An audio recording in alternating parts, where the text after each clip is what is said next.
Dr. Marcus Holloway stares down from the bleachers at the two men before him, Sergeant Brennan and Officer Kowalski.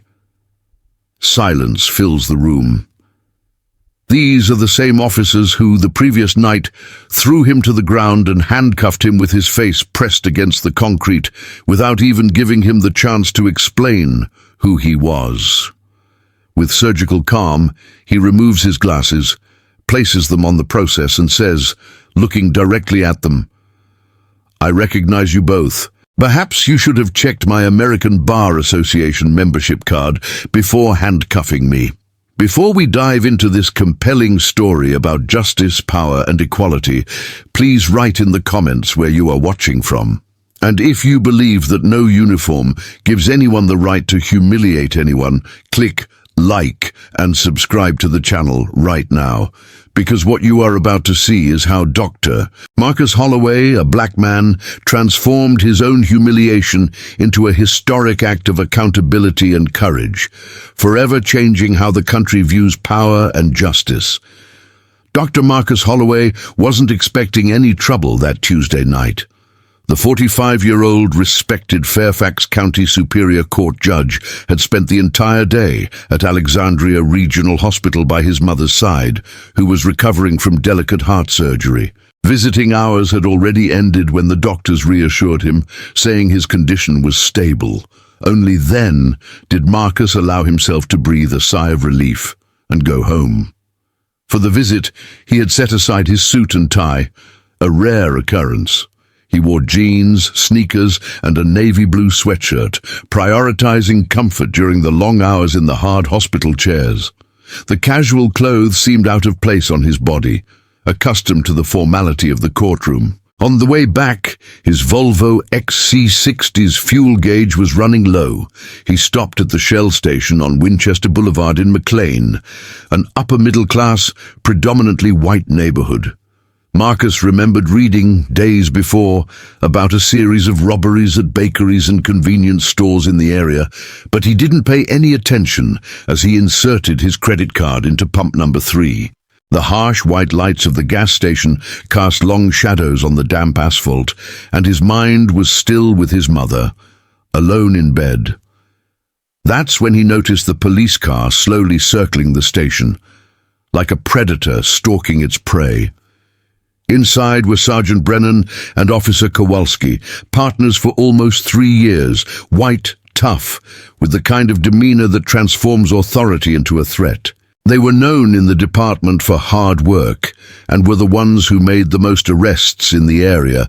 The command praised them, the community not so much. In the last 12 months, 5 abuse complaints had been filed away without investigation. Brennan nudged his partner and discreetly pointed to the judge. "Take a look at that guy. The description matches the Sunrise Bakery robbery last week." Kowalski narrowed his eyes. "Black man, medium build, hood open. It could be him." The description could apply to thousands of men in Virginia, but it didn't seem to bother them.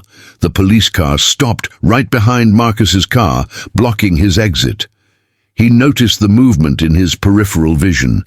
2 police officers approaching with their hands on their holsters, their bodies tense, their gazes ready to judge before listening. Marcus had seen this scene countless times before, in court records, in testimonies, in hearings. Now, he was the one on the other side. He took a deep breath. He needed to stay in control. "Good evening, gentlemen," he said calmly, replacing the pump and closing the tank. "Did something happen?" Sergeant Brennan stepped forward, puffing out his chest as if marking his territory. "We've received reports of suspicious activity here. Can you tell us what you're doing?" The question sounded absurd, since he was obviously refueling his car, but Marcus recognized the game. Intimidation disguised as protocol. "I'm just going back home. My mother had surgery," he replied, trying to keep his tone neutral. "Identity document," Brennan interrupted, ignoring the explanation. Marcus kept his gaze fixed on the police officer. "May I know the reason for the approach?" Brennan's face hardened. You match the description of a suspect in a recent robbery. Document now. Marcus raised an eyebrow. And what exactly does that description say, besides black man? The sentence fell like a stone on concrete. The silence that followed was more menacing than a scream. Kowalski took 2 steps forward, placing his hand on the weapon. Sir, we need you to obey immediately. He knew what was at stake. He knew his rights, but he also knew the risk. He spoke clearly. I'll get my wallet. It's in my back pocket. My name is Dr. Marcus Holloway, judge of the Fairfax County Superior Court. The 2 police officers exchanged glances. Brennan let out a short, incredulous laugh. Oh, sure. And I'm the governor, right? Before Marcus could reach for his wallet, Brennan grabbed his arm and threw him against the car. The impact echoed through the gas station parking lot. What are you doing? This is absurd, protested the judge, feeling his face stick to the cold metal of the car. Stop resisting, shouted the police officer, while Kowalski kept his hand on the gun. I'm not resisting, Marcus replied through clenched teeth. My ID is in my wallet. Let's check this out at the police station, said Kowalski, already searching his pockets without permission. A few meters away, a young white woman was filling up her car with gas and had started recording the scene with her cell phone. Is that really necessary? He was just refueling, she shouted indignantly. Madam, step aside, Kowalski retorted without looking at her. This is a matter for the police. But the video was already being recorded, and that recording would change everything. The night manager of the gas station, a middle-aged man of Indian origin named Mr. Rajesh Mehta, rushed out from behind the counter as soon as he noticed the commotion. Gentlemen, I know this man. He comes here all the time. He's a long-time customer. He's a judge.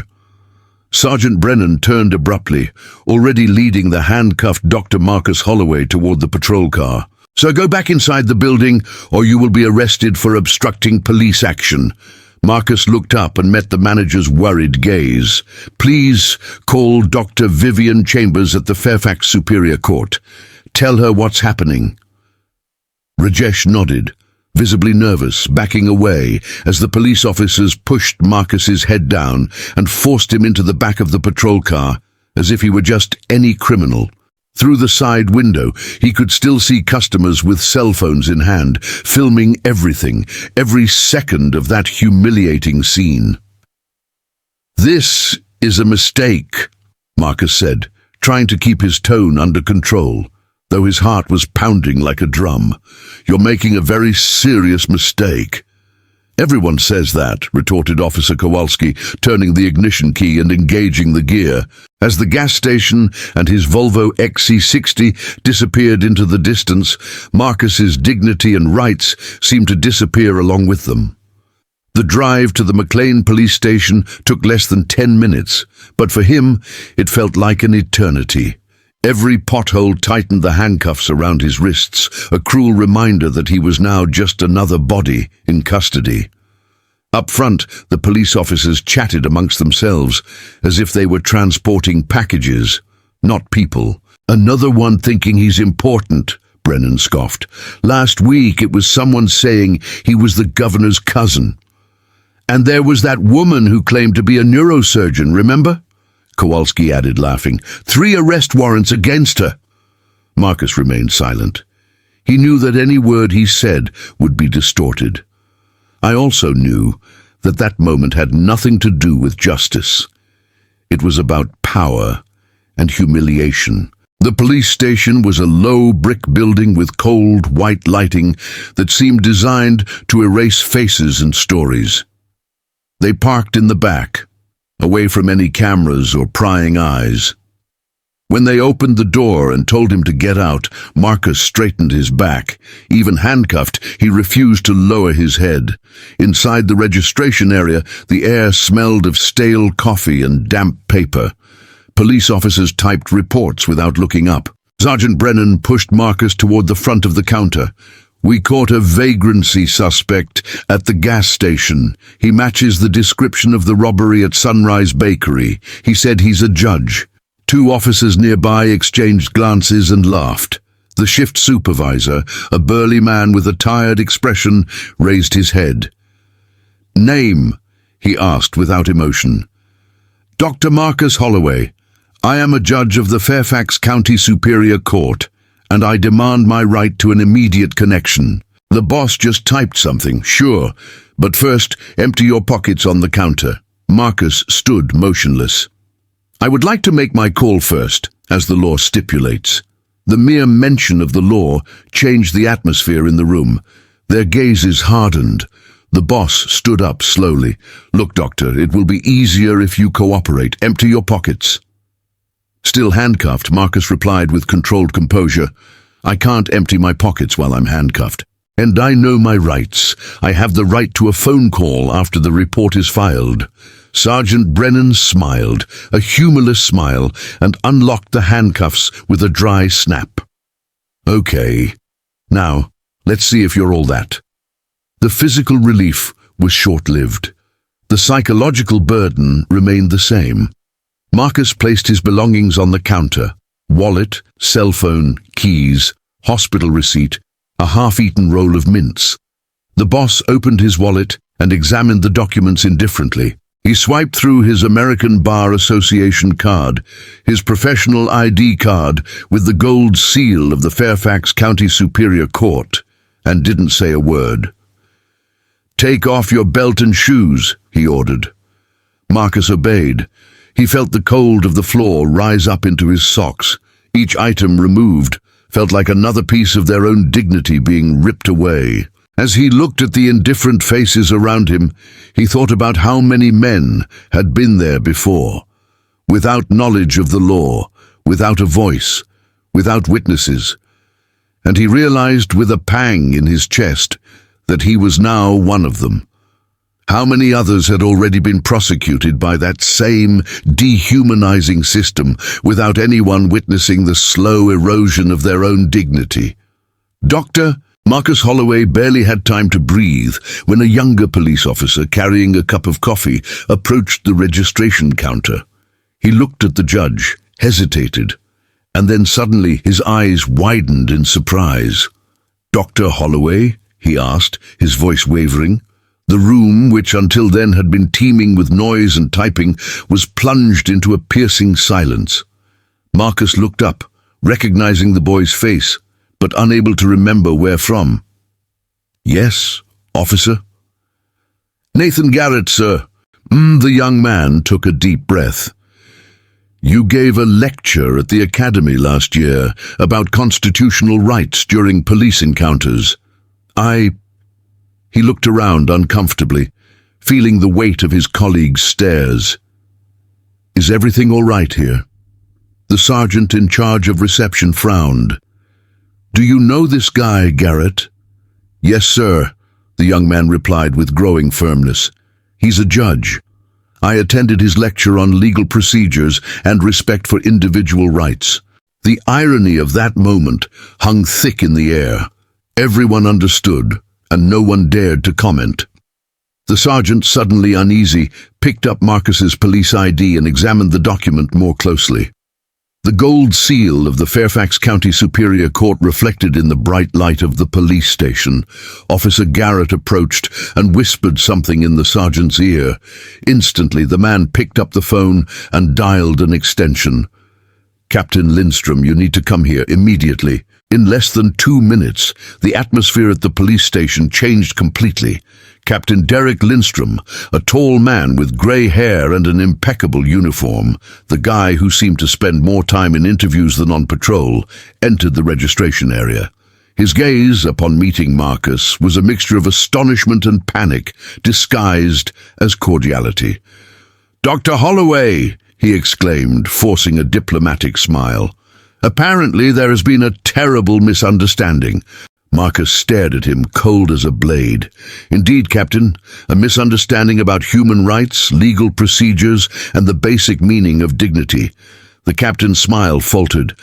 We'll return your belongings immediately, and please accept my apologies. Would you like a coffee? We can talk in my office." "Thank you, no problem," Marcus replied, his voice firm. "I prefer to follow the correct procedure. I have a right to a phone call." Of course, the captain mumbled, sweating beneath the collar of his uniform. "You can use my personal line." "A regular phone will do," Marcus retorted curtly. "I don't want special treatment." The message was clear enough to make the captain swallow hard. While the judge was being led to the phone, he noticed through the glass window officers Brennan and Kowalski being called to the captain's office. Inside, there were exuberant gestures, tense faces, and the typical movements of someone trying to reconstruct a narrative before the truth gets out. Marcus dialed the number of Dr. Vivian Chambers, a colleague and friend from the court, a judge known for investigating cases of police abuse. He spoke calmly, although every muscle in his body trembled inside. He recounted what had happened, citing the rank, the names, the details. Beside him, Officer Garrett remained motionless, torn between loyalty to his uniform and respect for the man who had once taught him about justice. As the call progressed, the entire police station transformed. Police officers whispered in corners, typed nervously, and exchanged awkward glances. The sergeant, who had previously ignored Marcus's court badge, was now typing frantically, trying to document everything retroactively. Inside the captain's office, the tension was palpable. Brennan pointed his finger, agitated, while Kowalski stood with his arms crossed, his jaw clenched with suppressed anger. Captain Lindstrom, on the phone, rubbed his forehead with his free hand, visibly tormented by the disaster that was unfolding. When Marcus ended the call, his belongings were already waiting for him on the counter, carefully packed in a plastic bag. His belt and shoes had been returned. The captain left the office once again with that professional smile that didn't reach his eyes. "Dr. Holloway, I want to personally apologize for this unfortunate incident. Officers Brennan and Kowalski were simply doing their duty, responding to a series of robberies. They were perhaps overzealous." Marcus picked up his belongings without even trying to hide his disdain. "Zeal doesn't justify abuse, Captain. And you know as well as I do that fitting a description requires more than just a racial stereotype." The captain's smile tightened. "In the heat of the moment, decisions need to be made in seconds, Doctor." "Yes," Marcus replied calmly. "And these decisions have consequences. I refuse to sign any statement, and I expect the full report to be filed without alterations." The captain did not answer. Before the silence became unbearable, Officer Garrett approached with a firm posture and a sincere look. "Sir, your car is still at the Winchester Boulevard gas station. I can take you there if you wish." Marcus stared at him for a moment and nodded. "Thank you, officer." And for the first time that night, a trace of humanity pierced the darkness. As they prepared to leave, Dr. Marcus Holloway's cell phone vibrated incessantly in his pocket. Notifications, videos, messages. The footage from the gas station was already circulating on social media and growing at an explosive rate. Within hours, the entire country would know what had happened to the black judge of the Fairfax County Superior Court, humiliated and handcuffed by 2 police officers in McLean. Unbeknownst to Sergeant Brennan and Officer Kowalski, their actions that night would escalate into something far greater than a simple police intervention. As Marcus left the police station, he walked with his head held high. His dignity remained intact, but his faith in the system that was shaken. He knew the next day would bring consequences, and sometimes justice comes through paths that the system itself tries to prevent. Back home in Georgetown, he stopped at the driveway and watched Nathan Garrett's police car disappear around the corner. The irony was impossible to ignore. He was being escorted home by the same department that had treated him like a criminal just hours before. The neighborhood slept silently, illuminated only by the porches of a few houses. Mrs. Eleanor Whitmore, The elderly neighbor next door was walking her small poodle and froze when she saw him, crumpled sweatshirt, tired eyes, shoes in hand. Marcus raised one hand in a shy gesture of greeting, but felt the weight of suspicion in the air. In that neighborhood, a black man, simply dressed at night, was still a warning sign of danger. She turned the key, went inside, and closed the door. The vanilla and cinnamon scent of Rachel's candles used to be a sign of comfort and home. That night, the smell seemed strange, almost ironic. "Dad!" The voice of Tyler, his 17-year-old son, echoed from the living room. He appeared with his cell phone in hand, his face tense. Behind him, Maya, 14, came with wide eyes. "We saw the video," Tyler said, his voice breaking. "It's everywhere." Marcus let the keys and papers fall onto the sideboard. He hugged them both tightly, more than usual, as if he wanted to protect them from the world that awaited them.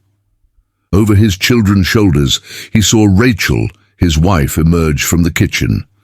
Her expression was torn between the cold logic of a lawyer and the anguish of a woman. "Are you hurt?" she asked, her eyes scanning his face intently. "Physically, no," Marcus replied, "but it was a close call." They sat in the living room while the local news broadcast without sound grainy images from the prison. The caption read, "Virginia judge handcuffed during police stop." Rachel took a deep breath. "I'll file for an injunction tomorrow morning," he said, his eyes already calculating deadlines. "We can file a civil rights violation lawsuit by noon. I'll contact Dr. Lawrence Briggs of the Virginia Civil Rights Institute." Marcus nodded calmly. "Not yet." "Not yet?" Rachel raised an eyebrow, indignant. "Marcus, they assaulted you.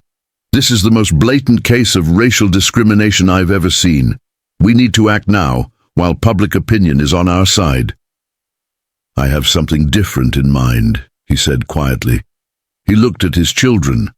Their gaze was a mixture of fear and anger, the same look he had seen dozens of times in court, in young people who seemed to have given up believing in justice. "Tyler, do you remember the conversation we had when you started driving?" he asked. The boy nodded, almost murmuring.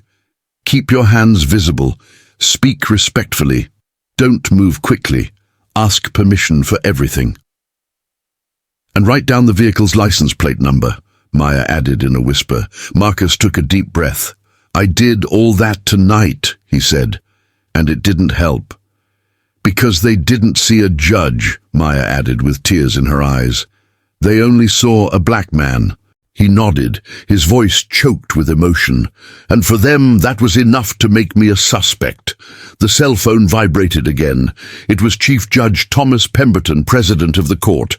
Marcus excused himself and answered from his office, his colleague's voice already vibrating with indignation. "Marcus, this is absurd.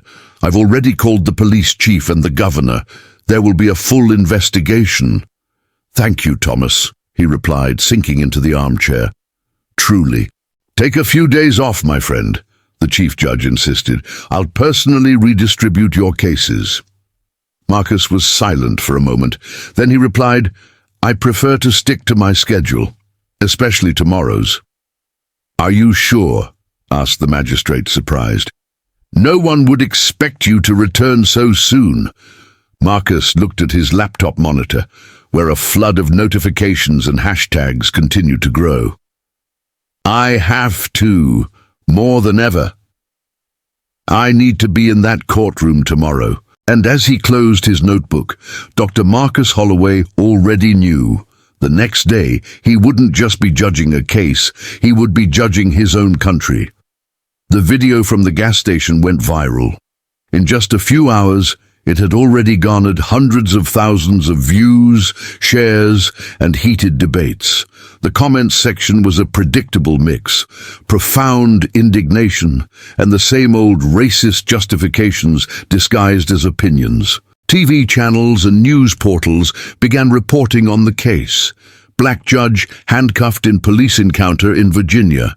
while legal analysts discuss the implications of a magistrate being a victim of the very system that should protect him. Marcus's email inbox was flooded with messages of solidarity, invitations for interviews, and official statements from colleagues. The phone rang again. On the screen, the name that had moved him the most: Bernice Holloway. His mother, still hospitalized at Alexandria Regional Hospital. "My son, are you all right?" she asked in a weak but firm voice. "I just saw it on TV." "I'm fine, Mom. Don't worry, okay? Focus on your recovery." "Don't give me that nonsense, Marcus," she replied, in the same tone she used when he was a boy. "I was marching for civil rights before you were born. Don't ask me not to worry." Marcus smiled, visibly moved. "Some things never change, right?" "That's good," she said, "because that's why you are who you are." After promising to visit her the next day, he hung up. The house was silent. He sat in the darkness of his office, surrounded by law books and photographs of a life dedicated to justice. On the wall, his judicial oath seemed to glow under the yellowish light of the lamp, words that suddenly seemed both sacred and empty. He opened an old volume on judicial ethics and procedural impediments. He needed to make sure of something. While he was leafing through the pages, Rachel appeared in the doorway, carrying a steaming cup of tea. "The kids are finally asleep," she said, setting her cup down beside him. "Tyler wanted to stay up to help you put together a case against the police officers." Marcus gave a tired smile. Like mother, like son. Rachel sat on the edge of the table, watching her husband intently. "What are you plotting, Marcus?" "I know that look." He turned the laptop screen towards her. "I just checked tomorrow's docket. Judge Harold Davidson was in charge of a police misconduct case involving the McLean precinct, the same precinct as Sergeant Brennan and Officer Kowalski." Rachel blinked, surprised. "It can't be a coincidence." "No, it's not," he replied. "Judge Harold called me a little while ago. He's on medical leave, severe food poisoning. And guess who's going to inherit his cases?" Rachel took a second to understand, and then her eyes widened. "Marcus, this is a direct conflict." "Not necessarily," he replied, opening another book. "I've already reviewed the precedents. There's no mandatory impediment in this type of situation. They are technically distinct processes." She crossed her arms. "Technically, yes, but you know the police union will try to remove you." "Let them try," he said calmly, but with a firm look. "For the first time, I want to see the system working as it should." Night was falling, and the digital clock on the corner of the table read 11:59 p.m. Marcus went upstairs to take a shower, but the hot water couldn't erase the weight of the concrete from his memory, the cold texture of the metal, the crack of the handcuffs, Brennan's stifled laughter. Looking in the mirror, he observed the purple marks on his wrists and arms, physical reminders of what he would rather never have experienced. How many men like him had told similar stories in court, and how many had he actually believed? Had he, over time, become so detached from reality that he had forgotten what it was like to be on the other side of the law? In his youth, while studying law at Georgetown University, he dreamed of reforming the system from within. But at what point exactly had he become part of it? What would you do in Dr. Marcus Holloway's place? Do you think he should recuse himself and step aside from the case to maintain neutrality, or preside over the hearing and ensure that those responsible face justice? Comment 1 if you believe he should step aside. Comment 2 if you think he should use his position to ensure justice. If you have ever experienced or witnessed racial discrimination, click like and subscribe, because this story is about transforming wounds into strength. Now see what happens when the judge, who was humiliated, decides to confront his aggressors in court, in front of the entire country. The following morning, The sun gilded the buildings of Arlington when Sergeant Brennan and Officer Kowalski arrived at the precinct for their shift. They had slept poorly, not out of guilt, but out of fear of bureaucracy. Captain Lindstrom had promised to sort everything out. At most, a paid leave until the dust settled, but the viral video changed the game. While they were putting on their uniforms, the two received a notification on their cell phones, a message sent to all police officers with pending investigations. All officers from the McLean Police Department with misconduct cases must appear in the Fairfax County Superior Court Criminal Division at 10 a.m. Attendance is mandatory. Officer Kowalski looked at his partner, who was pale. "Is this serious, Brennan?" The sergeant let out a nervous sigh. It must just be protocol. But deep down, they both knew. From that morning on, it was no longer a matter of protocol. It was the judgment of their own choices. "We're the ones handling Patterson's complaint, right?" asked Officer Kowalski, adjusting his uniform belt while buttoning his shirt. Sergeant Brennan nodded, with the confidence of someone who already knew the script. "Routine hearing. Judge Harold Davidson will preside. He always sides with the department." A third police officer appeared at the locker room door, calling the two of them over. "Brennan, Kowalski, Captain Lindstrom wants to speak with you before we go to court." In the office, the captain greeted them with a nervous smile and unnecessarily precise gestures, organizing papers that didn't need organizing. "Today is just a formality," he said, adjusting his tone to sound calm. "Jerome Patterson's complaint is completely unfounded. The man resisted arrest, and you followed protocol." They both nodded. They'd heard it dozens of times before. A civilian files a complaint. The Internal Affairs Department investigates. Nothing happens. The system worked exactly as planned. "Answer the questions directly," the captain continued. "Stick to the report. Remember, you were trained to act this way." Officer Kowalski hesitated for a moment. "And what about that mess last night, Captain? The judge?" The captain waved his hand, as if shooing away a mosquito. "It's being handled by the internal committee. It's a completely separate issue." As they left the office, Brennan nudged Kowalski with his elbow and whispered, "Who knows? Maybe the judge will decide to file the complaint in person, huh?" They chuckled softly. They had no idea what awaited them. On the other side of town, Dr. Marcus Holloway was arriving at the Fairfax County Superior Court through the judge's private entrance. The security guards, who had known him for years, greeted him with a respect tinged with solidarity. "It's good to see you back, Doctor," said Walter, the oldest security guard. "I saw the news. It's a shame what they did to you." Marcus simply nodded in thanks and headed for his office. The corridors were filled with murmurs, quick glances, muffled whispers.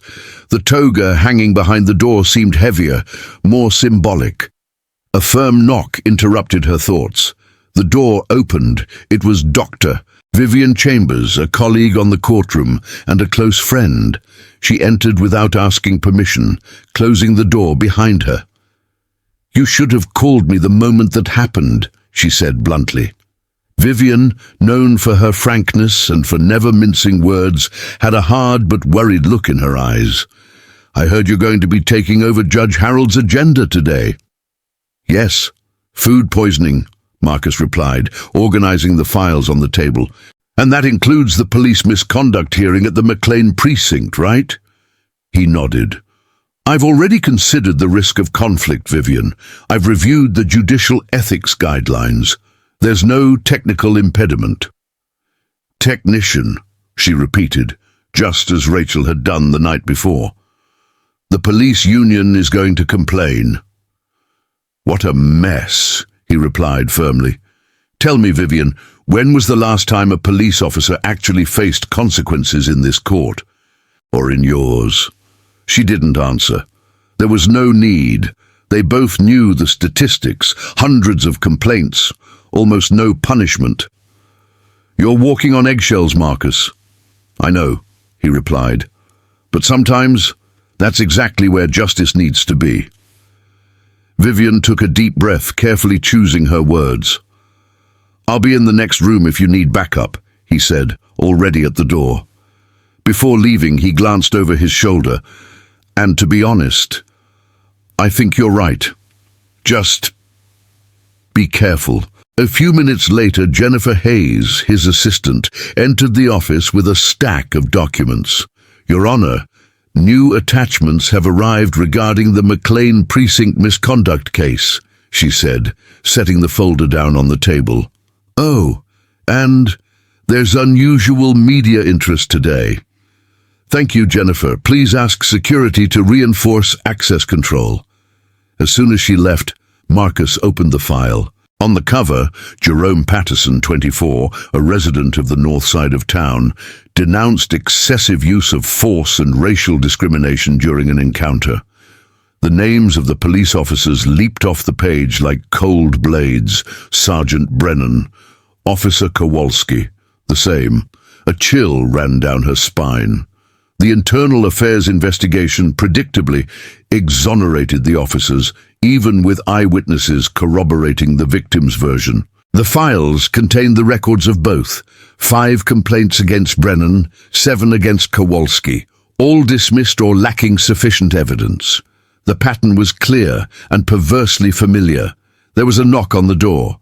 Prosecutor Diana Carlson entered, carrying a briefcase and with an uncomfortable expression.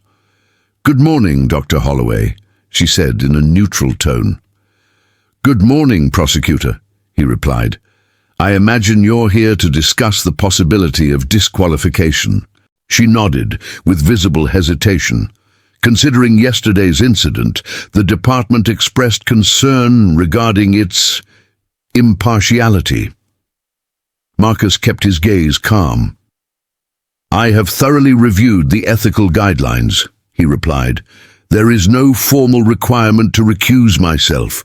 Today's case involves other facts and other circumstances." "But the same police officers, Doctor," Diana retorted, pressing her lips together. "And the same police station." The silence that followed seemed suspended in mid-air. Marcus closed the folder slowly and stared at it intently. "Exactly," he said in a low voice. "And that is precisely why justice needs me in this court today." Indeed, Marcus acknowledged that his personal experience gave him a unique perspective on the practices of that police station. "This gives me relevant insight into the system's flaws," she concluded, standing up and ending the conversation with Prosecutor Diana Carlson. "I will hear any formal motion of disqualification in a public hearing, Prosecutor," he said firmly. "Now, if you'll excuse me, I need to prepare myself." As he let her leave, he glanced at his watch. It was almost 10 in the morning. It was time. The toga hanging behind the door looked different that day. It was no longer a symbol of authority. It was armor. He put it on slowly, adjusting the collar with the precision of someone preparing for a silent war. He picked up Jerome Patterson's case file and walked into the courtroom. Each footstep echoed through the corridors of the Fairfax County Superior Court, where the silence of the clerks and lawyers masked a nervous curiosity. No one dared to comment, but everyone knew what was about to happen. Outside the criminal division, the atmosphere was one of pure tension. Journalists, cameras, reporters, activists with banners demanding justice. On the other side, uniformed police officers gathered in solidarity with their colleagues. The corridor was teeming with activity, and when Marcus passed by, the noise ceased, as if the very air held its breath. The bailiff opened the wooden doors. The room was packed. At the front, Jerome Patterson, the young whistleblower, waited with his lawyer, Andrea Foster. On the other side, the defendants, Sergeant Brennan and Officer Kowalski, spoke with the union's lawyer, Gregory Thornton, still unaware of who would be presiding over the session. "Everyone stand," announced the officer. The Fairfax County Superior Court declares the criminal division hearing open. Presiding is the Honorable Dr. Marcus Holloway. The name echoed in the room. The officers turned around. Sergeant Brennan stopped mid-sentence, his face frozen. Officer Kowalski paled, glancing at the lawyer, who stared at him in confusion. It took Gregory Thornton a few seconds to connect the judge's name to that viral video that had set the country ablaze. Marcus climbed the steps of the platform with firm steps. He sat down. He calmly arranged the documents before him, ignoring the growing murmur. And then, in a serene but authoritative voice, he said, "You can sit down." The sound of chairs being dragged echoed through the hall. Marcus looked directly at the two men in front of him, the same ones who had handcuffed him less than 24 hours earlier. "Good morning. We are here to hear Jerome Patterson's lawsuit against the McLean County Sheriff's Office regarding allegations of misconduct and excessive use of force." He paused. The silence was almost palpable. "Before we proceed," he continued, "I must acknowledge that I had a personal meeting with Messrs. Brennan and Kowalski last night, a fact widely reported in the press." A murmur erupted in the audience. Reporters leaned forward, microphones raised. Attorney Gregory Thornton immediately stood up. "Your Excellency, in light of this admission, we request your immediate removal from this case." Marcus had already expected that. Without changing his expression, he replied, "Your objection has been recorded, Doctor. I will hear the formal arguments regarding this motion in a few moments." He looked at the young man at the other table. "Mr. Jerome Patterson, are you prepared to proceed today?" The boy nodded, still stunned by what he had witnessed. "Yes, Your Honor." Marcus leaned back slightly. "So let's begin."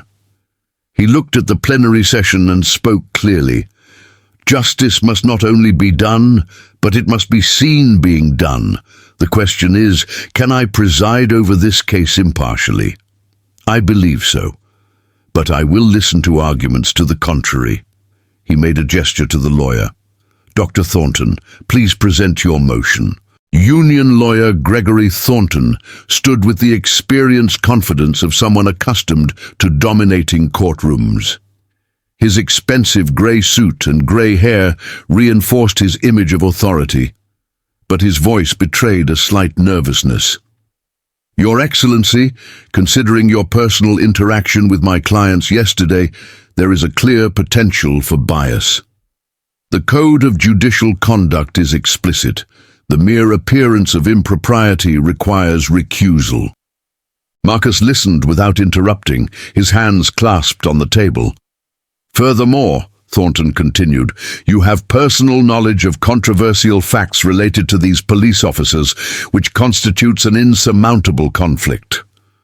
When it was over, silence fell. The flashes of cameras flickered discreetly in the back of the room. Marcus turned to the other side. "Dr. Andrea Foster, your response to the motion." The public defender stood up, adjusting her simple blazer and holding her worn briefcase firmly. In contrast to the union lawyer, her presence was not adorned by luxury, but by conviction. "Your Honor, we oppose the impeachment motion." His voice was clear, without hesitation. "The Code of Judicial Conduct does not require the automatic removal of a judge who has witnessed potentially irregular behavior, especially when that direct knowledge enhances their understanding of the case. What is required is impartiality, and Your Excellency demonstrated it by convening this open hearing in front of the press and society." She approached the pulpit. "And with all due respect, Dr. Thornton, what really worries your union is not bias. It's the end of impunity." A murmur echoed through the room. Sergeant Brennan looked away. Officer Kowalski lowered his head. Marcus watched in silence. That was the exact image of the reversal he had anticipated all his career, those who once judged, now being judged. As Prosecutor Diana Carlson asked for the floor, Marcus finally understood the meaning of the robe he wore. It wasn't just a symbol of power, It was a symbol of responsibility and sometimes of redemption.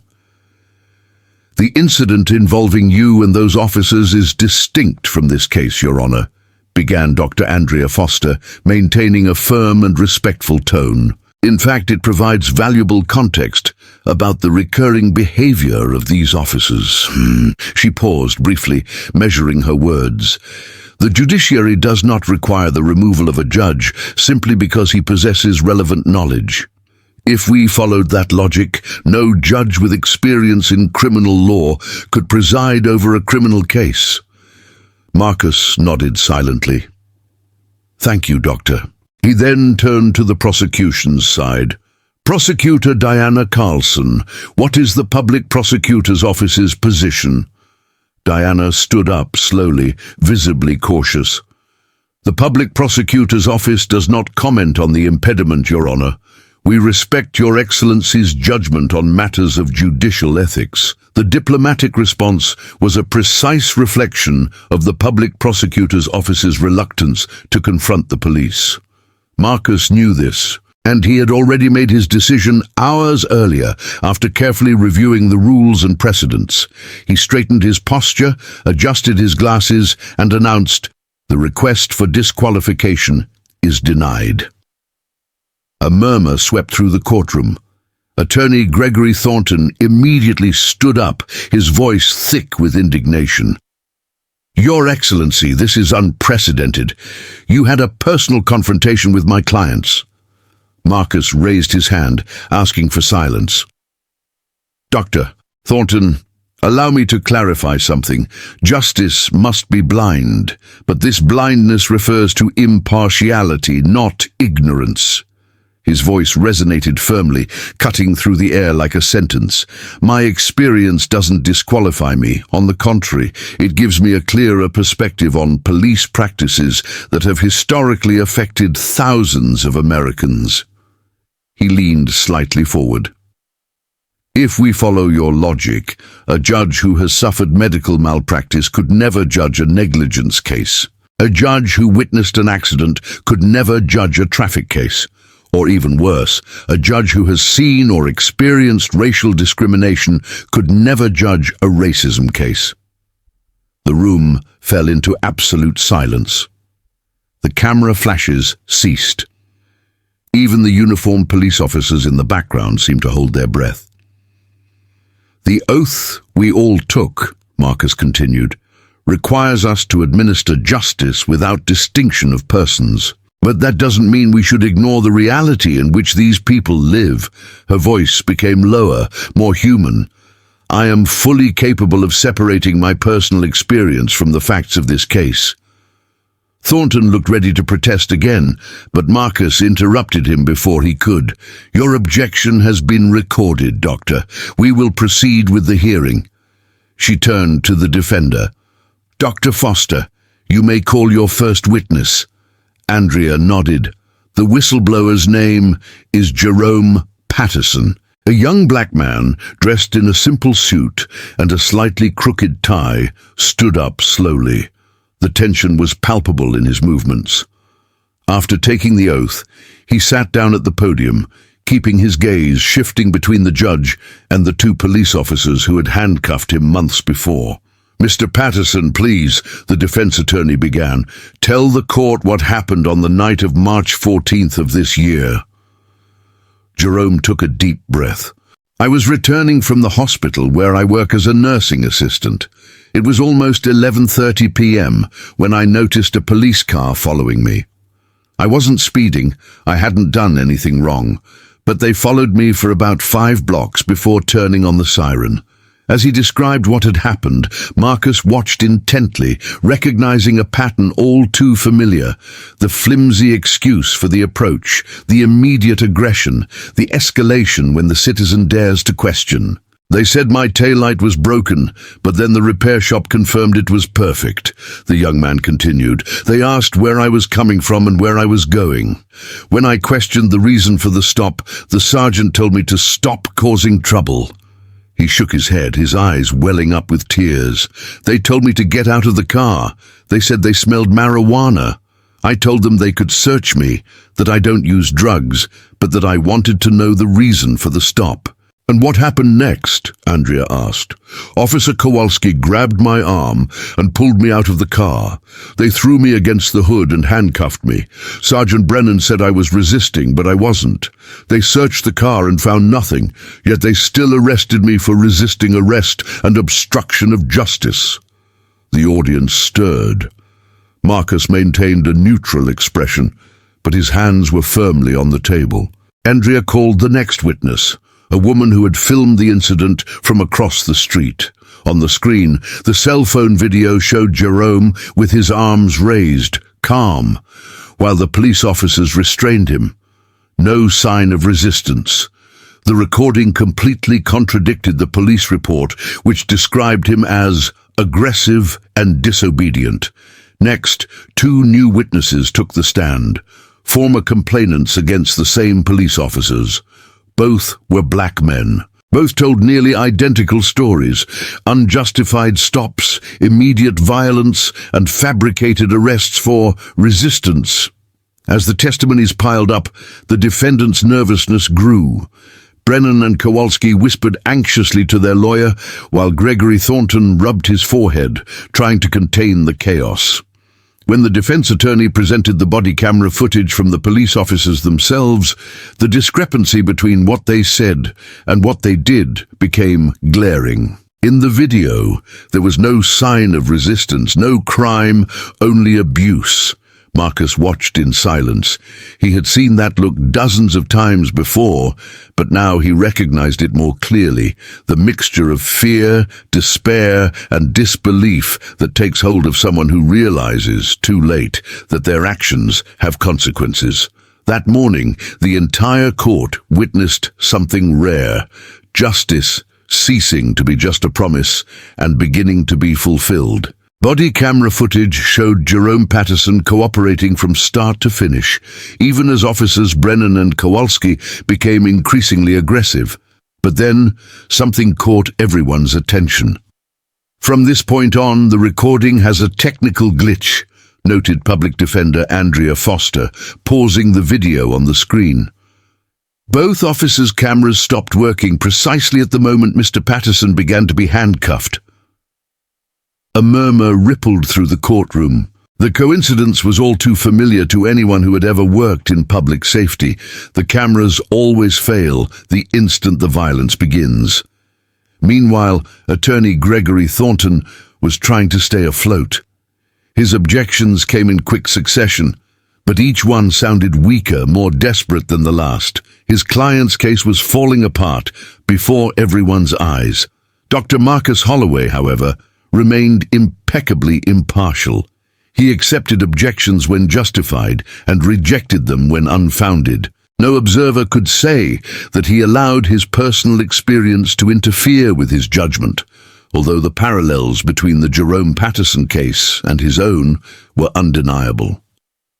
Shortly before the lunch break, an unexpected visitor discreetly entered the courtroom. Mr. Rajesh Mehta, manager of the gas station where Marcus had been detained the previous night, sat at the back of the room, looking tense. During the break, Mehta approached defense attorney Andrea Foster and showed her something on his cell phone. Foster's eyes widened, and she knew that this would change the course of the trial. When the session resumed, Andrea stood up. "Your Honor, we have an additional witness who has just come forward with new evidence." Marcus raised an eyebrow. "Go ahead, Doctor." "We have called Mr. Rajesh Mehta to the witness stand." Mehta stood up, visibly nervous, and took the oath with a slight tremor in his hands. "Can you confirm that you are the manager of the Shell gas station on Winchester Boulevard, where the judge was approached last night?" "Yes, ma'am," he replied softly. "I've worked there for 7 years." "Do these police officers frequent your station, Mr. Mehta?" "Yes. Almost every night they're on duty." "And have you observed their behavior with customers?" Mehta hesitated, then nodded. "Yes. They frequently approach black customers, mostly young men, and always with the same tone. They ask what they're doing there, as if refueling their car were a crime." Attorney Thornton stood up immediately. Objection, Your Honor. The testimony is irrelevant and clearly prejudicial. These are incidents unrelated to the case. Andrea replied firmly, On the contrary, Your Honor. This testimony demonstrates a pattern of conduct that is directly relevant to determining whether Mr. Patterson's case was an isolated event or part of a systemic problem. Marcus reflected for a few seconds. Objection dismissed. The witness may proceed. Mehta took a deep breath and revealed what he had brought. After what happened to you yesterday, Doctor, I decided to check the gas station security cameras. We keep the recordings for 15 days for insurance purposes. Andrea approached with the laptop in her hands. Your Honor, Mr. Mehta has handed over the security camera footage from March 14th, the same night Mr. Jerome Patterson was arrested. Marcus noticed the courtroom freeze. All eyes turned to the screen as the video began. There they were, Sergeant Brennan and Officer Kowalski, inside the convenience store about an hour before the raid. They were chatting casually, with soft drinks in their hands. We need a couple more stops to meet our monthly quota, Kowalski said, laughing. Let's take a walk around the north side. There's always some action there, Brennan replied. The north side of Fairfax, as everyone knew, was predominantly black and working class. The courtroom fell silent. You could hear the muffled sound of the air conditioning. Attorney Thornton jumped out of his chair. Objection! This test was not included in the instruction phase. Andrea remained calm. Mr. Mehta only appeared today, Your Honor. Furthermore, the defense had ample opportunity to request security footage from establishments along Mr. Patterson's route, and chose not to do so. Marcus pondered. The evidence is admitted conditionally. Dr. Thornton will have the opportunity to review and contest it after the break. As the video played, the defendants watched themselves being unmasked. Sergeant Brennan kept his gaze fixed on the floor. Officer Kowalski was visibly trembling, muttering something to the lawyer. On the screen, their own voices echoed, The captain wants more productivity. We'll figure something out. At most, we detain someone for suspicious conduct. And that's it. The courtroom was silent, filled with a mixture of indignation and astonishment. There, before everyone, it was clear that this was not just about two bad police officers, but about an entire culture based on quotas, intimidation, and discrimination. Realizing the magnitude of the disaster, Attorney Gregory Thornton requested a brief recess to speak with his clients. Marcus agreed. Granted. 15 minutes. As they left, the officers' confidence had vanished. Their uniforms seemed to weigh tons. When they returned, the lawyer took the floor. Your Honor, the defense requests that Captain Derek Lindstrom, commander of the McLean precinct, be called to testify regarding the department's internal regulations. The captain entered the room with a tense posture, impeccable uniform, but an apprehensive look. He took the oath under the watchful gaze of the press. Marcus sensed the nervousness. He knew what was about to happen. The defense strategy was obvious. Shift the blame from the agents to the policies of the command. But what they didn't foresee was that, in trying to save themselves, they would end up exposing the entire system. And at that moment, the Fairfax courthouse ceased to be merely a courtroom. It became the stage for a reckoning with the nation's own conscience. And that was exactly what Dr. Marcus Holloway had hoped for.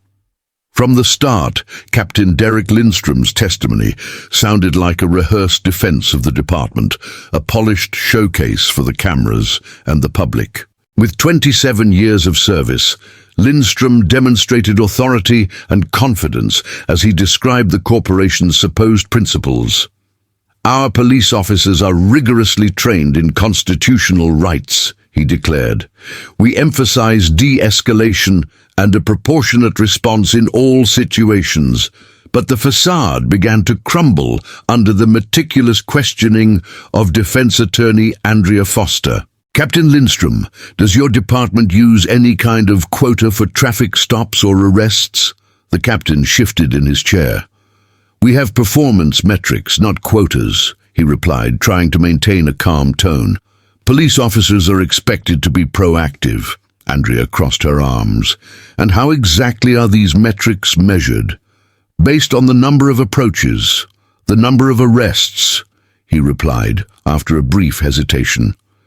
Activity levels are an evaluation factor. So, police officers who don't meet these targets are penalized. His pause was long enough to reveal what he was trying to hide.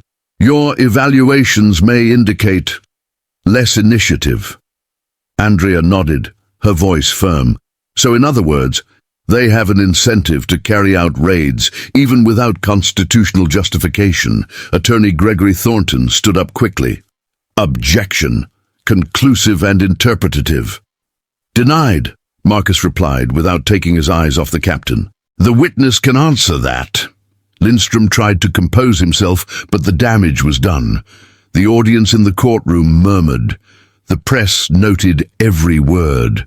When Sergeant Brennan and Officer Kowalski were called to testify, their versions of events fell apart within minutes. Brennan stated that Mr. Jerome Patterson had put his hand on his waist. Kowalski declared that he had made a movement toward the glove compartment.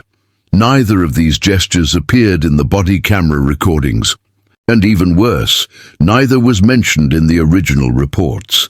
Marcus watched with the calm of someone who had seen this pattern countless times. The construction of post-facto justifications, tailored to convenience. He interrupted Thornton's interrogation. Sergeant Brennan, you stated that you stopped Mr. Patterson's vehicle because of a burned-out tail light, correct? Yes, Your Honor. But the mechanic's report, issued the following morning, confirms that all the lights were working. How do you explain this discrepancy? Brennan swallowed hard. Perhaps it was repaired before the inspection. Marcus raised an eyebrow. In less than 8 hours, during the early morning, he calmly noted in the file. He then turned to Kowalski. Officer Kowalski, you stated that Mr. Patterson became aggressive after the body camera malfunctioned. A curious coincidence, don't you think? The police officer hesitated. It was at that moment that his behavior changed, Your Honor. Convenient, isn't it? Marcus replied in a neutral tone, but with the precision of a blade. The silence that followed was almost physical. When defense attorney Andrea Foster resumed questioning, she went straight to the point. Officer Kowalski, you and Sergeant Brennan were recorded at the gas station discussing the need to meet quotas. What did you mean by that? It was just a figure of speech, he replied tensely. So you weren't actually planning on carrying out approaches without legitimate cause? It's complicated, he stammered. Please explain. He looked at the ground, then at Captain Lindstrom. There is pressure to show results. Pressure from whom? Andrea asked, without missing a beat. Kowalski looked away, defeated. From supervision, from the department's culture. Thornton tried to intervene. Your Honor, that's speculation. Denied, Marcus replied. The witness answered objectively. The audience held their breath. The corporate wall was beginning to crumble. During a brief recess, Marcus noticed a young police officer enter the room and whisper something to the defense attorney, Andrea Foster. She listened attentively and nodded. When the session resumed, he stood up with a determined expression. Your Honor, the prosecution would like to call a new witness, Officer Garrett. The name caused a slight murmur and a look of discomfort among the defendants. Officer Nathan Garrett, the young black police officer who had identified Marcus the night of the arrest, walked to the witness stand with a tense expression. After taking the oath, he cast a brief apologetic glance at his colleagues. Officer Garrett, how long have you served in the force? Andrea asked. 14 months, ma'am. And during your training, what were you taught about approaching individuals in specific neighborhoods? Garrett hesitated. They told us to be more vigilant in areas with high crime rates. And how are these areas defined? The officer took a deep breath. Primarily in the northern and eastern areas of the county. Andrea tilted her head. Predominantly black and working-class neighborhoods, correct? He nodded, unable to say the word. Have you received specific training on what constitutes reasonable suspicion for an approach? Officially, yes, he replied carefully, but unofficially... Unofficially what, Officer Garrett? Andrea insisted. The young man looked directly at Judge Marcus Holloway before replying.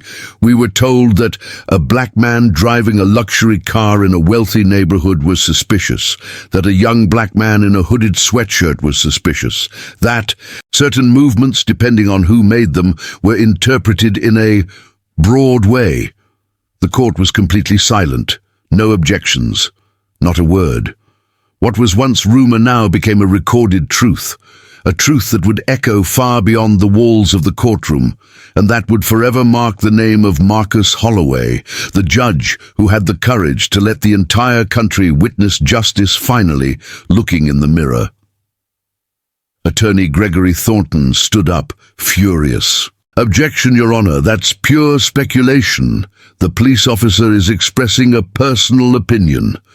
Dr. Marcus Holloway maintained a serene expression. Denied. The witness is reporting their first-hand experience during training. You may continue, Officer Garrett. The young police officer swallowed hard, but continued. He described how Sergeant Brennan and Officer Kowalski were seen as examples of productivity, precisely because they carried out the highest number of stops and arrests, almost all of them, against young black men. And then came the revelation that made the entire court stop breathing. After the judge was brought to the station last night, Garrett said, his voice trembling, I heard Sergeant Brennan say, we caught another one. We only realized who it was later. A murmur ran through the room. Marcus maintained his implacable posture, though inside his blood ran cold. Hearing his own arrest described as a trophy capture hurt more than any physical humiliation. And what happened after they realized who you were? Andrea Foster asked. Garrett hesitated, looked at the floor and replied, Captain Lindstrom gathered those involved and said, we need to align our version of the facts because judges protect each other. The silence in the room became deafening. He ordered the call center to alter the call log, Garrett continued, so that it would appear as if there had been an anonymous tip about a suspect in the vicinity, with a description matching the judge's request. Tampering with evidence. The phrase hung in the air like a sentence.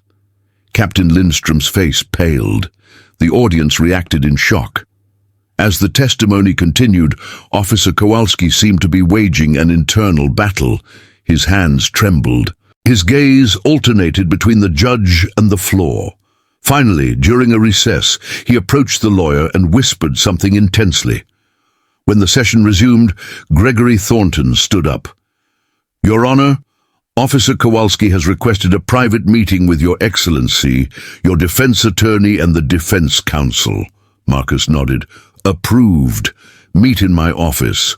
Only the parties and the court reporter. In the office, Officer Kowalski sat with his head down, his face tired. I want to clarify a few things, he said, his voice trembling. What I said about pressure is worse than it seems. Thornton tried to interrupt. My client doesn't...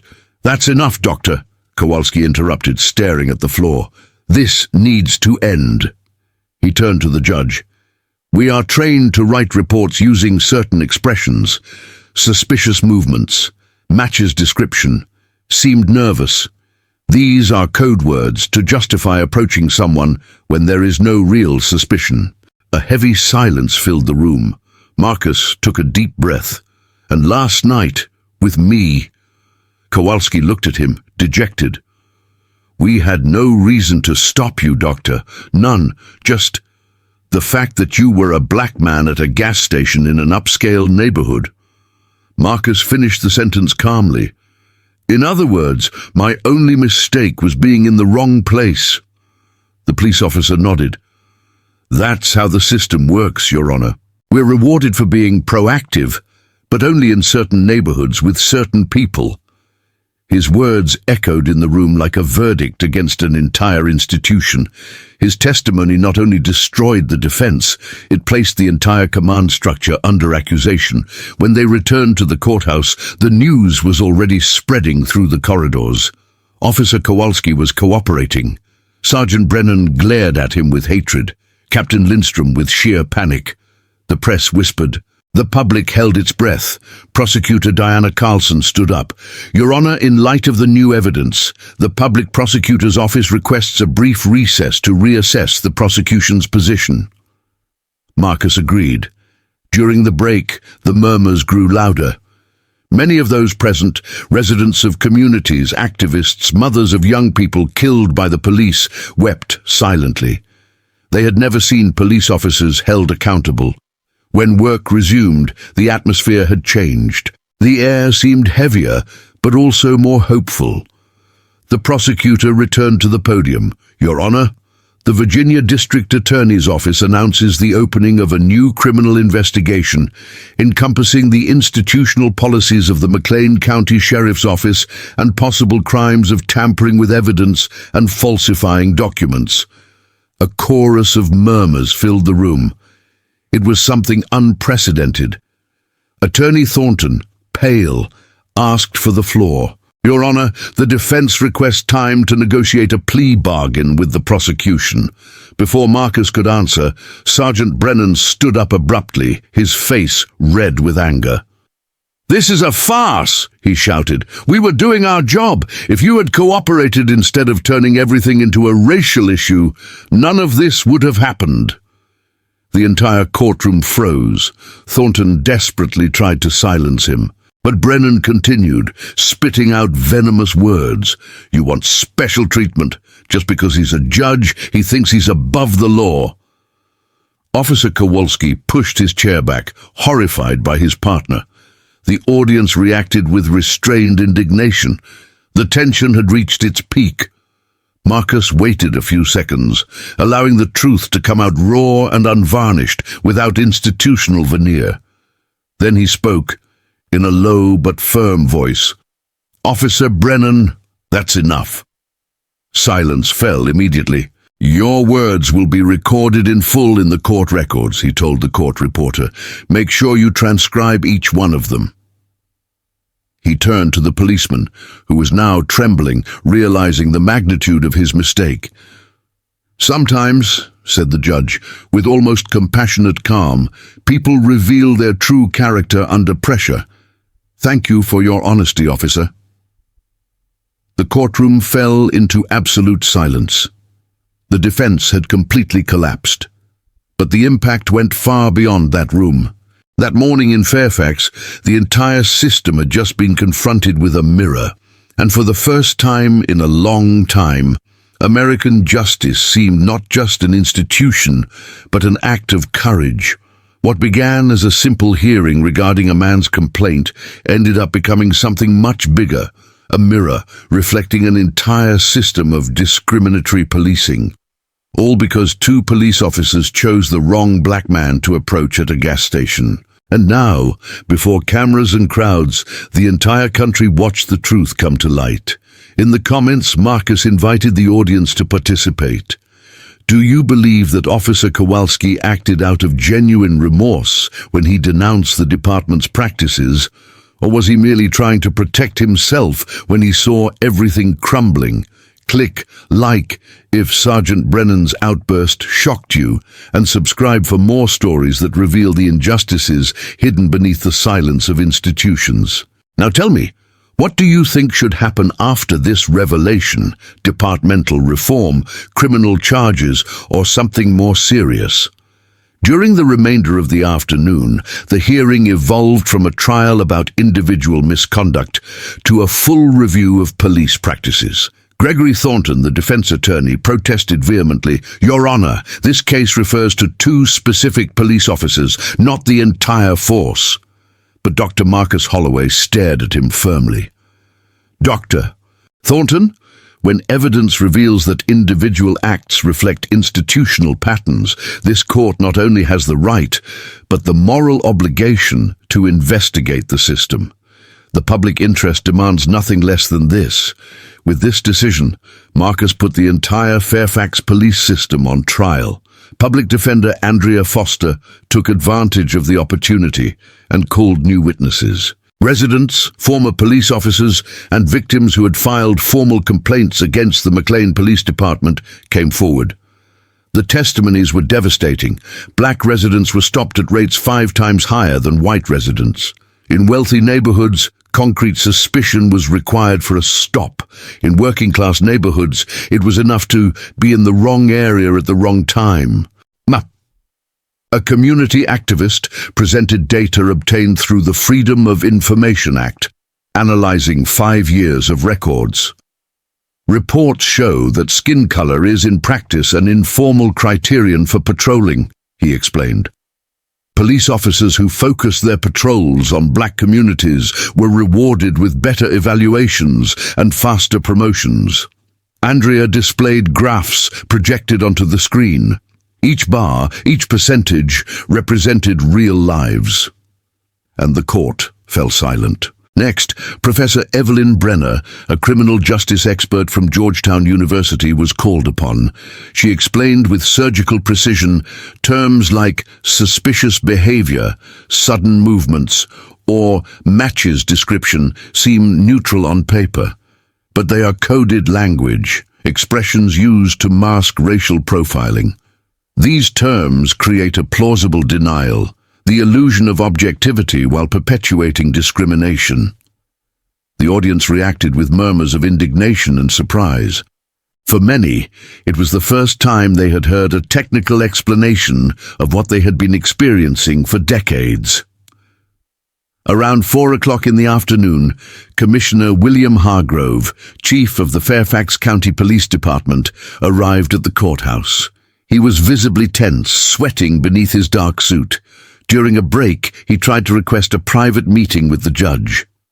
Marcus refused without hesitation. Any contribution from the commissioner must be publicly recorded under oath. It was an unprecedented move, and it forced the police chief to testify on camera.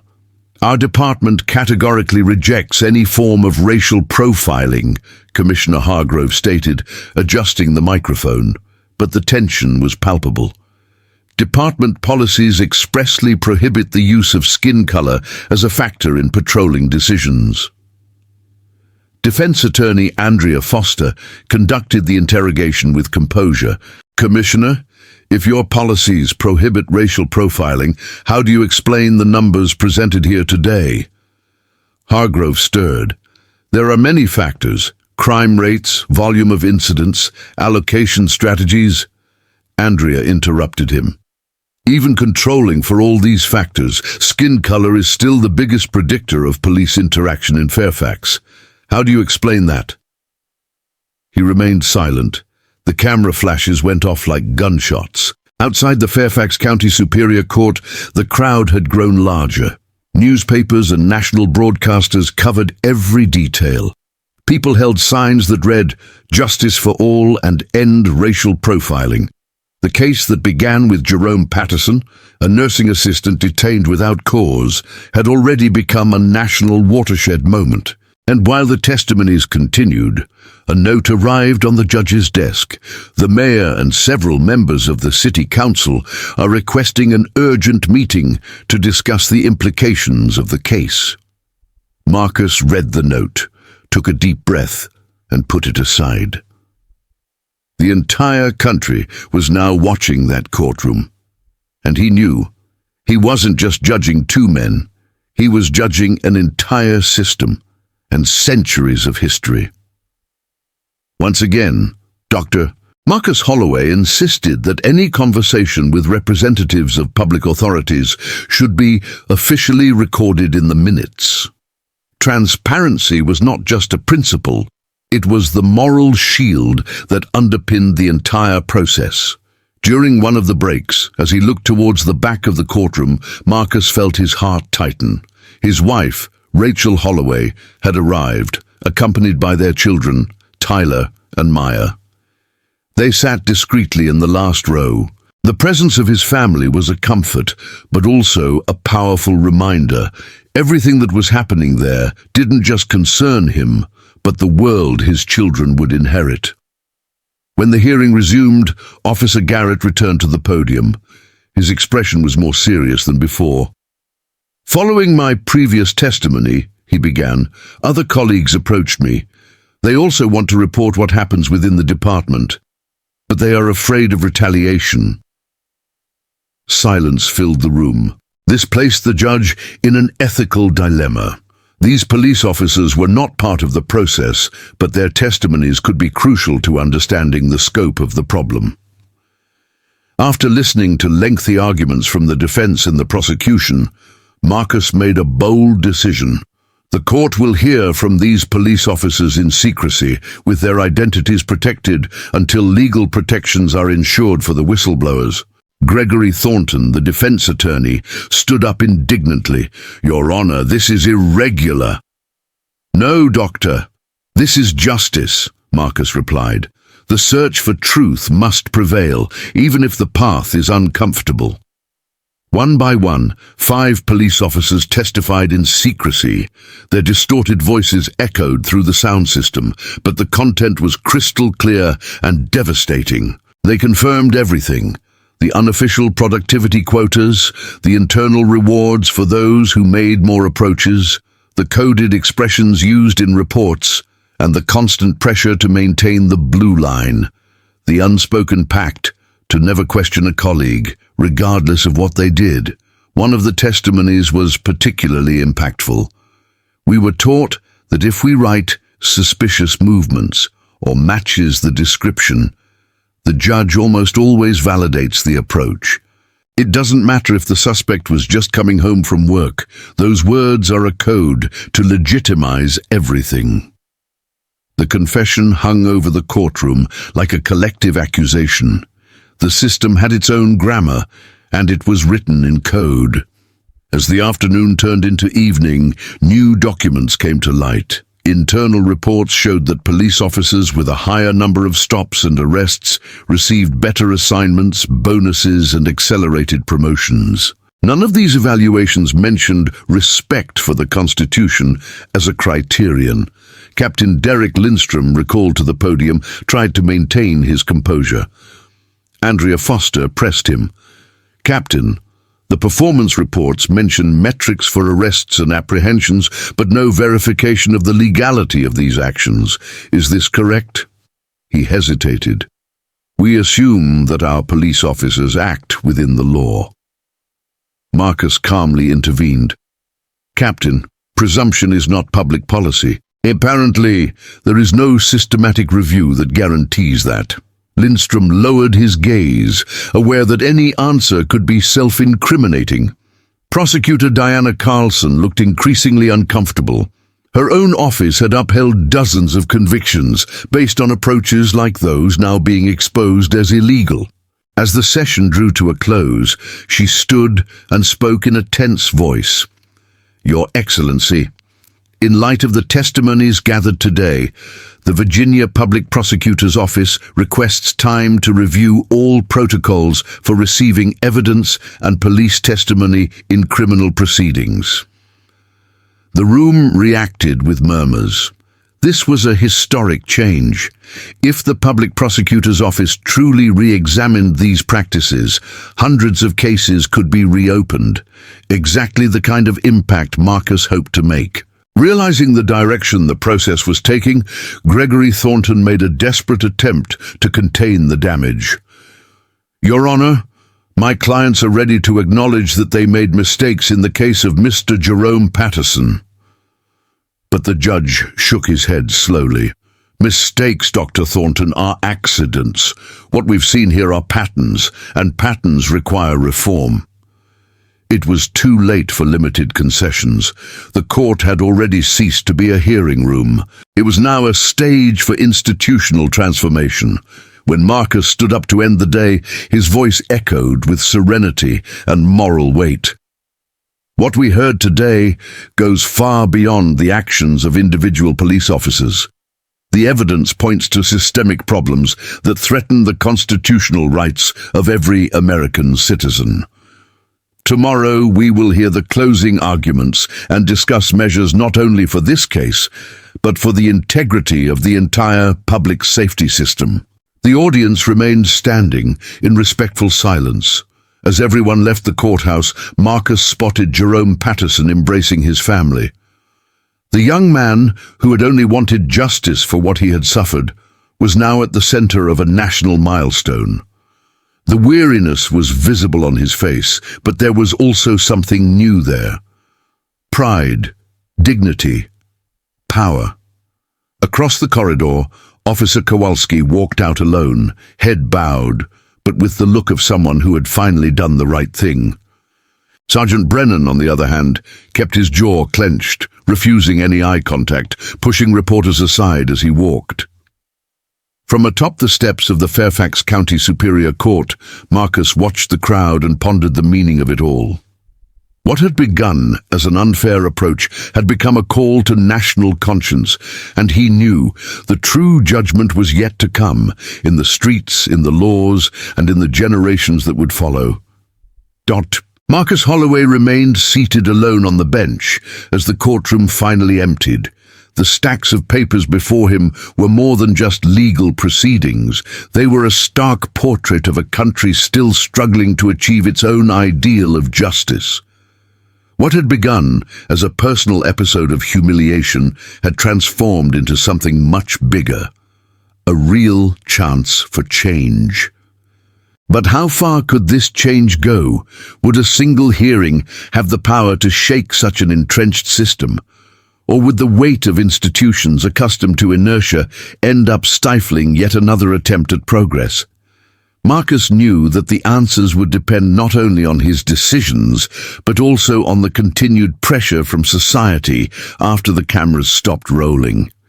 As he gathered his notes, he felt the responsibility that awaited him. The decision of the following day would be just the beginning, the first step in a long journey to rebuild trust in justice. Outside, the steps of the Fairfax County Superior Court were packed with protesters, reporters, and onlookers. Signs mingled among the crowd: justice for Judge Holloway, reform the McLean police station, equality before the law. The following morning, Marcus arrived early, entering through the door reserved for magistrates. He avoided the cameras, but he knew that whether he liked it or not, his story had become a national symbol. In his office, a dilemma awaited him. To conclude the case fairly, he would need to testify about his own imprisonment. But there was an ethical obstacle. No one can be both judge and witness in the same trial. After consulting the chief judge by phone, an unprecedented solution was agreed upon. The session would be temporarily presided over by Judge Margaret Reynolds, while Marcus testified as a witness. After that, he would resume presiding over the hearing. "Everyone stand," announced the court officer. "The Honorable Judge Margaret Reynolds presides over this session." Reynolds explained the unusual arrangement. To ensure complete transparency and due process, Judge Marcus Holloway will testify about his direct experience with the police officers involved. "I will preside over this part of the hearing to avoid any conflict." The audience watched in reverent silence as Marcus removed his robe. At that moment, he was no longer the judge. He was the citizen. He took an oath and went up to the platform, now as a witness. In a calm voice, he recounted the events of that night at the gas station, the unwarranted approach, the refusal to check his identification, the unnecessary force, the tight handcuffs, and the silence laden with prejudice until someone realized who he was. But what truly moved the court was his description of what he felt. "When Sergeant Brennan pinned me against the car," he said, "I felt 400 years of history weighing on my face, along with the cold metal. It wasn't just his strength, it was the strength of an entire system that still sees us as suspects before citizens." The room fell silent. Public Defender Andrea Foster, representing him temporarily, asked, "And how did this experience affect you, Doctor?" He took a deep breath. "Beyond the bruises, an invisible wound remained. I spent my life believing in justice. But to see, from the inside, how it can fail those who need it most, that changes a man. Not my faith in the law, but my faith in how it is applied." Attorney Gregory Thornton attempted to maintain a respectful tone, limiting himself to technical questions, challenging the credibility of a respected judge after everything the country has witnessed would be legal suicide, and so the testimony ended without confrontation. Judge Margaret Reynolds expressed her gratitude and resumed the proceedings, listening to the closing arguments from the parties. Andrea Foster was direct. "The evidence and testimonies show that we are not dealing with individual deviations, but with structural failures that demand an institutional response. This court has the chance to change the course of history." Gregory Thornton, in a tired voice, insisted on the contrary. "Although mistakes may have occurred, these are isolated cases, not reflections of a pattern." When the speeches ended, the judge thanked everyone and returned the chair to its rightful owner. Marcus donned his robe once more. The gesture was symbolic, a return to authority, now more conscious, more human, more transformed. "The court recognizes the unusual nature of this case," he began. "Having been both witness and judge raises ethical dilemmas. But to refuse to continue would be to deny society the chance to confront its own failings." He paused. "Throughout history, judges have been asked to make impartial decisions. But impartiality is not a lack of experience. It is the ability to transform pain into discernment." The audience was barely breathing. And then, unexpectedly, Sergeant Brennan stood up. "Your Excellency, may I speak?" The request, coming from the man who had exploded in anger the previous day, left everyone in shock. The reporters turned on their cameras. The tension was palpable, and Marcus's gaze, firm and serene, turned to him. At that moment, the entire country was waiting to hear what the man who represented the old system would have to say before the new symbol of justice. Dr. Marcus Holloway pondered for a moment, observing Sergeant Brennan's dejected expression. Then he nodded calmly. "He can talk." Brennan stood up and walked to the podium. But this time, the man before the court was different. No arrogance, no defense. "I've been a police officer for 11 years, he began hesitantly. "I joined the police force because my father was a police officer, and his father too. I always thought I was doing the right thing, what I was taught." He paused, struggling with words that seemed too heavy. "Yesterday, when I heard everything that was said here, the statistics, the testimonies, I realized I had never thought about it that way before." He looked directly at the judge. "When we stopped him at that gas station, I didn't see a judge. I saw a threat. Because that's how I was taught to see things." The room fell silent. Not a single reporter dared to breathe. "I'm not saying I'm not to blame. I am. But now I see that it's bigger than me, bigger than Kowalski, bigger than any of us. It's the way we're trained to think, to react, to gain recognition. We're rewarded for being suspicious, never for understanding." It wasn't a complete confession, but it was something rarer, the beginning of recognition.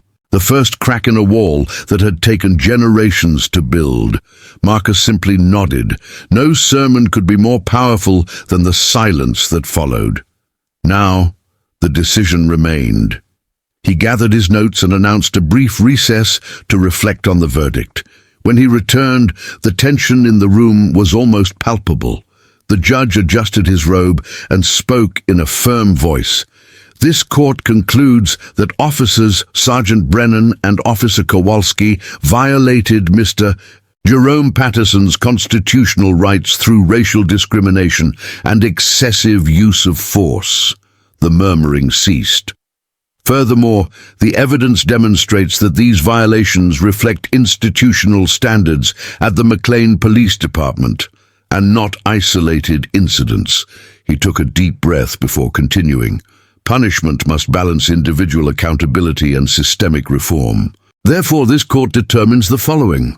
Officers Brennan and Kowalski will be suspended without pay for 6 months and must complete a mandatory program on constitutional policing and implicit bias recognition before returning to duty.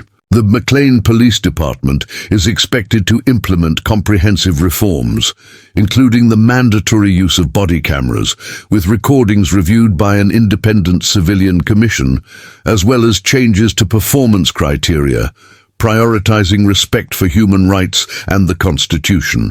The court mandates the immediate creation of a citizen oversight committee composed of community representatives with the power to investigate and recommend disciplinary measures. Mr. Jerome Patterson will receive compensation for his unlawful imprisonment, the amount of which will be determined in subsequent proceedings.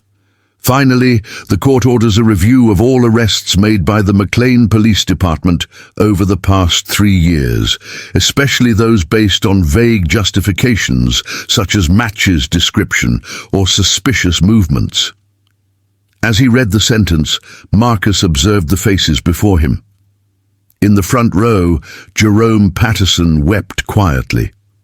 The young man who had been humiliated now saw justice publicly acknowledge what he had said from day one, that he had done nothing wrong. Officer Kowalski looked exhausted, but there was something sincere in his gaze, as if the truth had finally lifted an old weight. Sergeant Brennan, on the other hand, kept his face still, as if he were facing for the first time the reflection of his own choices. The judge then concluded, "Justice cannot exist without accountability. But true reform requires more than punishment. It requires the transformation of policies, practices, and above all, perspectives.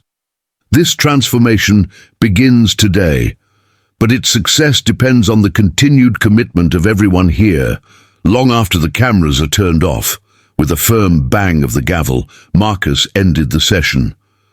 The sound echoed through the courtroom, not as an end, but as the beginning of something new. As he left, his gaze met Jerome Patterson's. Between them, there were no words, only understanding. 2 black men who had felt the weight of the same system and who now shared the rare opportunity to transform humiliation into justice and trauma into change. 6 months later, in the packed auditorium of the McLean Community Center, Dr. Marcus Holloway took to the podium again, this time not as a judge, but as chairman of the Police Accountability Commission.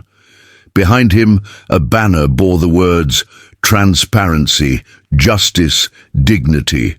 He looked at the audience, residents, police officers, journalists, students, and said, "If there's one thing I've learned, it's that justice begins when we stop seeing each other as enemies and start seeing ourselves as part of the same story. A story that finally needs a new chapter." The audience rose to their feet in applause.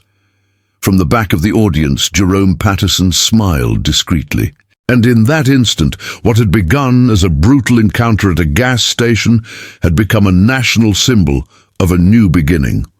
The case you just watched isn't just a story about a judge, 2 police officers, and an innocent young man. It's a mirror of our own country. It shows how injustice can be born of habit and how the courage of a single man can expose an entire system. Now I want to know, where are you watching this story from? Comment below with the name of your city or country. And if you believe that true justice begins when the truth is told, even if it hurts, click like and subscribe to the channel. Here, each story is a reminder that changing the world starts with seeing what many prefer to ignore.